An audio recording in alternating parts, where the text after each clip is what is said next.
see in the world. I ask you a question. I'm going to ask you a question. Which army in the world can destroy 25 Jewish settlements today? Today, not 2 years ago, today. Which army in the world can destroy 25 Jewish settlements, 25 kibbutzes, 25 towns? There is any army, any name, any idea? Israeli army. Only one army in the world can do it. That's the Israeli army. We published this book that Eliakim Ha'esni, you probably heard his name, wrote. I just want to look at the picture and tell me what you see. Because this is basically what we see here. It's Titus Gate, if it's far away. All right. Now, what is Titus Gate symbol to us? Going to the Galut. To the exile. Yefé. What do you see under the Titus Gate? What do you see? The legs. You see legs of what? Whom? Israeli soldiers, isn't it? Now, who take us now to the Galut? Who is now take us to the Galut from Eretz Israel? The Israeli army. The Israeli army. And you don't see any nation in the world that will destroy its own cities and towns and will take its people to exile, to refugee camp to make space for the enemy. You don't see it.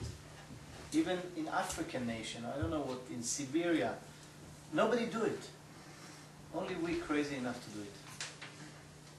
I want to ask you that if somebody got these things, hold it and read it together with me. This is the starting, and this is... This is an interview for Dutch newspaper done in 1977 of Zuhair Muhsin. He was the head of El Tzaika. I have one. Please read it with me, because basically after we read it, you will understand what in here that will solve the whole problem. You remember George Bush was saying in Annapolis, 2 states for 2 nations, for 2 people. Isn't it? It sounds logical. You have 2 people, 2 nations. They need 2 states. Now, who is one nation? We know Am Israel. That the land is called after our name. Who is the other nation? Let's read. Let's ask the Arab who you are, guys. Zuhair Muhsin, PLO executive, member of the executive committee of the PLO, the head of Al-Aqsa brigade, whatever, not Al-Aqsa, I'm sorry, the head of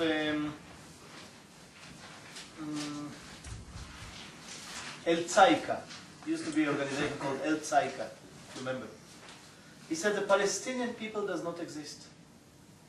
The creation of the Palestinian state is only a means for continuing our struggle against the state of Israel, for our Arab unity. What does it mean Arab unity when they said in the Palestinian Convention? You know what's Arab unity? When Syria will touch Egypt, it's mean Arab unity. It means there is nothing going to stay in the middle. It means Israel will vanish. Arab unity, it means Israel is not there. The next sentence. In reality today, there is no difference between Jordanians, Palestinians, Syrians, and Lebanese. Only for political and tactical reasons do we speak today about the existence of Palestinian people. Since Arab national interests demand that we posit the existence of a distinct Palestinian people to oppose Zionism. Go down and read that. For tactical region, Jordan, which is a sovereign state with defined borders, cannot raise claim to Jaffa, Haifa, Beersheba, whatever. While as a Palestinian, I can do undoubtedly demand Haifa, Jaffa, Beersheba, and Jerusalem. However, the moment we reclaim our rights for all Palestine, we will not wait even a minute to unite Palestine and Jordan. This is a bluff. By this, in that interview, and I have interviewed Arafat, and Assad and Hussein and everybody else in the Arab world saying almost the same. I have it. So basically they tell us they are not people, they are not nation, they do a trick. They create out of Goliath David and make us a Goliath. And when it's happened? After Yom Kippur War. Before the 6-day war, we were David, they were Goliath. The sympathy of the world were with us. After Six-Day War, the Arabs were sitting down, they realized they cannot win. They changed. They went to an advertising agency in England, in London, 1970. And they decided to create the Palestinian people. And since then, it's called תוכנית השלבים. איך אומרים תוכנית השלבים? השלבים. Stages plan. They said whatever we can get with negotiation, I mean through Yossi Beilin and these guys, we'll get, and then we'll continue our struggle. When Faisal Hosseini, before he died, you remember what he said? Somebody remember what Faisal Hosseini said about the Trojan horse? I know, the media doesn't work. No. Faisal Hosseini said something very, very important. He said Oslo was a Trojan horse. In Antifada, the warriors coming from the belly of the horse. That's Tochnit HaShlavim. Oslo was continuing the So war. he admitted it was a Trojan horse. Exactly. And everybody else said so. And I have all the quotes. Yeah. But nobody wants to listen.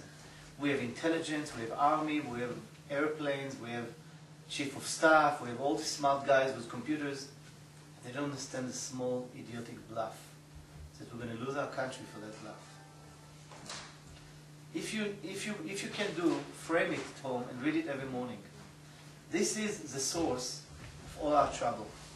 Because there is no Palestinian nation. There is not even Palestine. Ask yourself, if there is Palestinians, must be Palestine. Somewhere, it's not in Alaska, it's not in Texas, it's instead of Eretz Israel. When George was saying here, Palestine and Israel side by side, peacefully, where he wants to build Palestine? Instead of Shiloh,